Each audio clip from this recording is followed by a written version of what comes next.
মসজিদ পাওয়াটা টাফ হয়ে যাবে। এরিয়াটা খুবই দারুণ দেখতে, ওয়াটারফলের ব্যবস্থা করা আছে, মুসলিমদের জন্য একটা লার্নিং সেন্টার দেখতে পাচ্ছি, নেচারের মধ্যে বসে মন খুলে ইবাদত করার মতো। আমরা মসজিদে আসছি, মসজিদের এত বড় মসজিদ, কোনো ইমাম নাই। এইদিকে মনে হচ্ছে রিসোর্ট টাইপের কিছু আছে, প্রাকৃতিক সৌন্দর্য দেখতে দেখতে এখানে বসে খাওয়া যাবে। আসসালামু আলাইকুম। আজকের ব্লগে আপনাদের নিয়ে যাব থাইল্যান্ডের এমন একটি জায়গায় যেখানে মাত্র একজন মুসলিম রয়েছেন, যিনি প্রতিষ্ঠিত করেছেন একটি মসজিদ, কিন্তু সেখানে নামাজ পড়ার মতো আর অন্য কেউ নেই। আজকে আমরা কয়েকজন বন্ধু মিলে জুম্মার নামাজ পড়ব নৈসর্গিক সুন্দর জায়গায় অবস্থিত এই মসজিদে, যেখানে আমাদের দেখা মিলে যায় পবিত্র কাবা শরীফের দ্বিতীয় দরজা নির্মাণ কাজে অংশ নেওয়া সুপারভাইজারের সাথে। বুঝতে পারছেন ব্লগটি হতে যাচ্ছে খুবই ইন্টারেস্টিং, তো দেরি না করে চলুন শুরু করা যাক। আমরা সকালে ব্রেকফাস্টটা করার জন্য একটা বড় টার্মিনালে দাঁড়ালাম। এখানে মেনলি গ্যাসোলিন স্টেশন, 7-Eleven থেকে ব্রেকফাস্টগুলো নিলাম। ক্যাফে অ্যামাজনে যাব। এর কফিটা বেশ দারুণ। যেহেতু অনেক কফি খেয়েছি আমরা 7-Eleven থেকে, সেহেতু আমরা ক্যাফে অ্যামাজন থেকে ট্রাই করব কফি কেমন লাগে। অ্যামাজন ক্যাফে থেকে কফি নিলাম, ক্যাপাচিনো টেস্ট করে দেখলাম, বেশ দারুণ। থাইল্যান্ডের ব্যাংককে আমাদের 3 রাতের প্ল্যান থাকলেও আমার বন্ধু অনেকের রিকমেন্ডেশনে প্ল্যানটা চেঞ্জ করে ফেলি। যেহেতু আমরা নেচার লাভার, আমরা ব্যাংকক থেকে খাওয়াইয়ের দিকে রওনা করে দিই। খাওয়াই ব্যাংকক থেকে প্রায় 200 কিলোমিটার দূরে উত্তর পূর্ব দিকে অবস্থিত। আমরা এখন যাচ্ছি একটি মসজিদের উদ্দেশ্যে, যেটা আমাদের রিসোর্টে পৌঁছানোর আগেই পড়বে। রাস্তার দুই পাশে দারুণ সৌন্দর্য দেখে নিশ্চয়ই বুঝতে পারছেন কি অদ্ভুত প্রাকৃতিক সৌন্দর্যের মধ্যে আমরা প্রবেশ করতে যাচ্ছি। তার থেকে অদ্ভুত ব্যাপার হলো, আমরা যেই মসজিদে যাচ্ছি এই এলাকায় এটাই একটা মাত্র মসজিদ যেখানে মাত্র একজন মুসলিম আছেন এবং তিনি মসজিদটা তৈরি করেছেন, এবং তিনি একজন ইমামও।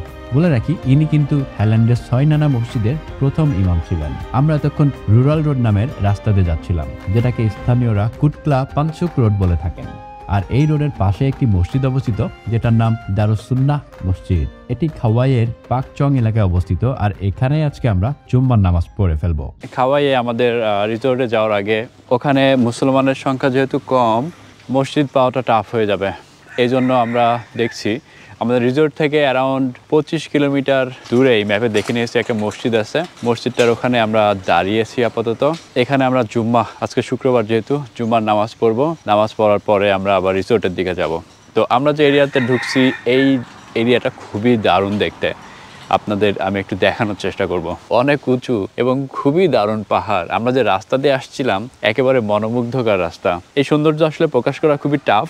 এই রাস্তা দিয়ে আমরা রিসোর্টে চলে যাব, আর এইদিকে আমরা মসজিদের গলিতে ঢুকে আসছি। হালাল রেস্টুরেন্ট আছে এখানে, রিসোর্ট আছে, মসজিদ আল হারাম অ্যাট মক্কা লার্নিং সেন্টার। আচ্ছা, এটা হচ্ছে learning centre. That is really nice. এরকম পাহাড়ি এলাকায় আমরা মুসলিমদের জন্য একটা লার্নিং সেন্টার দেখতে পাচ্ছি। এটা আসলে খুবই দারুণ একটা ব্যাপার। এইদিকে মনে হচ্ছে রিসোর্ট টাইপের কিছু আছে, কিড অ্যান্ড আইন টাইপের কিছু একটা লেখা, আই এম নট শিওর। এটা হচ্ছে হোম সুইট হোম রিসোর্ট হবে। এটা হালাল রেস্টুরেন্ট। এদিকে সম্ভবত আর রুমস আছে। মসজিদটা এদিকে সোজা চলে গেছে। আমি মসজিদে চলে গিয়েছিলাম, কিন্তু আবার নামাজের টাইম অ্যাকচুয়ালি বাকি আছে। তবে আমি ব্যাক আসছিলাম ক্যামেরাটা নেওয়ার জন্য, আপনাদের দেখানোর জন্য মসজিদটা কত সুন্দর জায়গায় অবস্থিত। এখানে হচ্ছে অজুর স্থান, অজু করব। এটা হলো মসজিদ। আমরা ওই দিক দিয়েও আসতে পারতাম, আমি ভেতর দিয়ে আসছি। মসজিদের সামনে দারুণ বসার জায়গা আছে। আর এর মসজিদটার নাম হচ্ছে দারুস সুন্নাহ মস্ক খাওয়াই। কি দারুণ দৃশ্য, পাহাড়, এখানে একটা মাঠ আছে, এখানে একটা পতাকা ফ্ল্যাগ আছে। মানে এমন একটা পরিবেশ, মন খুলে ইবাদত করার মতো, নেচারের মধ্যে বসে দারুণ লাগলো। ফুলগুলো কি সুন্দর ফুটে আছে। এটা মসজিদের গেট। অজু করে মসজিদে যাব। মসজিদের চারপাশে ফুলের গাছ লাগানো আছে এবং ফুল ফুটে আছে গাছগুলোতে। এরকম বসার জায়গা করা আছে। সব কিছু মিলিয়ে এই ইবাদতের জন্য দারুণ একটি পরিবেশ। মাশাল্লাহ, আসলে এটা আমাদের রিজিকে ছিল, পাহাড়ের মধ্যে এত দারুণ একটা মসজিদে আজকের দিনে জুম্মার নামাজ আমরা আদায় করতে পারবো ইনশাল্লাহ। দারুস সুন্নাহ মস্ক হচ্ছে এটা, আর এটার মুসলিম লার্নিং সেন্টার আছে, যেটা ওই মাথায় এই যে নীল কালার একটা টিনের শেড দেখতে পাচ্ছি, এটার পরে। এটা হচ্ছে নাভা ফার্ম অ্যান্ড রিসোর্ট সিন্স 1989। আমরা মসজিদের মধ্যে আসছি। সমস্যা হলো, এখানে মসজিদের সব অ্যারেঞ্জমেন্ট আছে, মসজিদটা খুবই দারুণ, কিন্তু কোনো ইমাম নেই। তো আমরা সিদ্ধান্ত নিচ্ছি যে আমাদের মধ্যে একজন ইমাম হব এবং খুতবা পাঠ করার পরে আমরা জুমার নামাজটা আদায় করবো ইনশাল্লাহ। হতে পারে এটা আমরা প্রথম জুম্মা এখানে করবো এবং তারপরে থেকে জুম্মার নামাজ এখানে শুরু হয়ে যাবে ইনশাল্লাহ। আমরা নিয়ত করব, কবুলের মালিক আল্লাহ। সব অ্যারেঞ্জমেন্ট এখানে আসছে। এখানে কিন্তু নামাজ পড়ার পরিবেশটা খুবই দারুণ, তাই না বলো?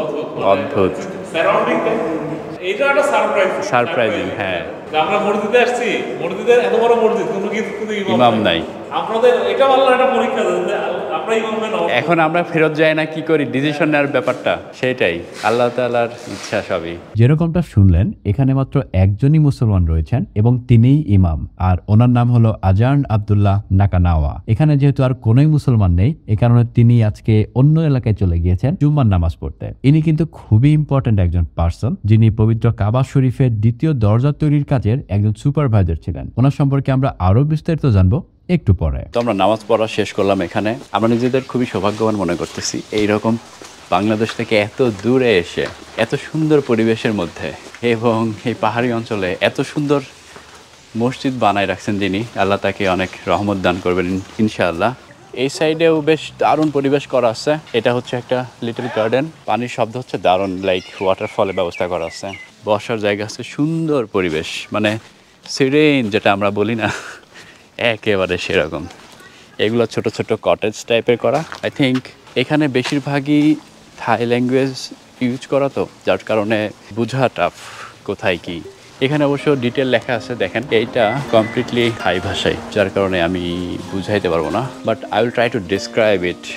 দারুস-সুন্নাহ মস্কের প্রতিষ্ঠাতা প্রফেসর আব্দুল্লাহ নাকানাওয়া আল আজহার বিশ্ববিদ্যালয় থেকে শিক্ষালাভ করেন এবং থাইল্যান্ডের প্রথম সরকারি আরবি গাইড ছিলেন। প্রথমে এই জায়গাটি ছিল একটি খামার, পরবর্তীতে যুব প্রশিক্ষণ কেন্দ্র, মিউজিয়াম ও মসজিদে রূপান্তরিত হয়ে যায়। প্রফেসর আব্দুল্লাহর মতে তিনি কাবা শরীফের দ্বিতীয় দরজা নির্মাণ প্রকল্পের সুপারভাইজার হিসেবে নেতৃত্ব দেন এবং ওই দরজা নির্মাণের সময়কার ছবি এবং ঘটনাবলী আজ ঐতিহাসিক স্মারক হিসেবে এখানকার ডোর অফ কাবা মিউজিয়ামে সংরক্ষিত রয়েছে। এই দরজা তৈরির নির্দেশ দেন স্বয়ং সৌদি বাদশাহ খালিদ ইবনে আব্দুল আজিজ বিন সৌদ, আর আরবি ভাষায় পারদর্শী থাই গাইড প্রফেসর আব্দুল্লাহ নাকানাওয়ার নেতৃত্বে ওই 6 কারিগরের দল মক্কায় গিয়ে সেই আদেশ বাস্তবায়নের কাজ সম্পন্ন করেন। দরজার মূল কাঠামো তৈরি হয়েছিল থাইল্যান্ডের শক্তিশালী মাখামং কাঠ দিয়ে, তার উপর মোড়ানো হয় প্রায় 280 কেজি খাঁটি সোনা। দরজা স্থাপনের সময় এই থাই নির্মাণ দল বিরল সৌভাগ্যের অধিকারী হয়। তারা 10 দিন ধরে কাবার ভেতরে থেকে কাজ করার পাশাপাশি সেখানে নামাজ আদায়ের অনুমতি পান। আজও মুসলিম বিশ্বের মানুষ যে সোনার দরজা দেখেন ও স্পর্শ করেন, তার নেপথ্যে রয়েছে থাই মুসলিম কারিগরদের ঐতিহাসিক অবদান এবং প্রফেসর আব্দুল্লাহ নাকানাওয়ার নেতৃত্বের গর্বের কাহিনী। আমি কাবা শরীফের দরজা নির্মাণের ব্যাপারে যা কিছু বলছি, এগুলো কিন্তু এই মসজিদে যাবার সময় আমি কিছুই জানতাম না। বাংলাদেশে ফিরে এসে প্রফেসর আব্দুল্লাহ নাকানাওয়ার ব্যাপারে এবং তার অবদান সম্পর্কে রিসার্চ করতে যে জানতে পারি এই সকল তথ্য। ঘটনার সত্যতা যাচাইয়ের জন্য ডেসক্রিপশন বক্সে কিছু রেফারেন্স লিঙ্ক দিয়ে দিচ্ছি, আপনারা যাচাই করে দেখতে পারেন। মানুষজন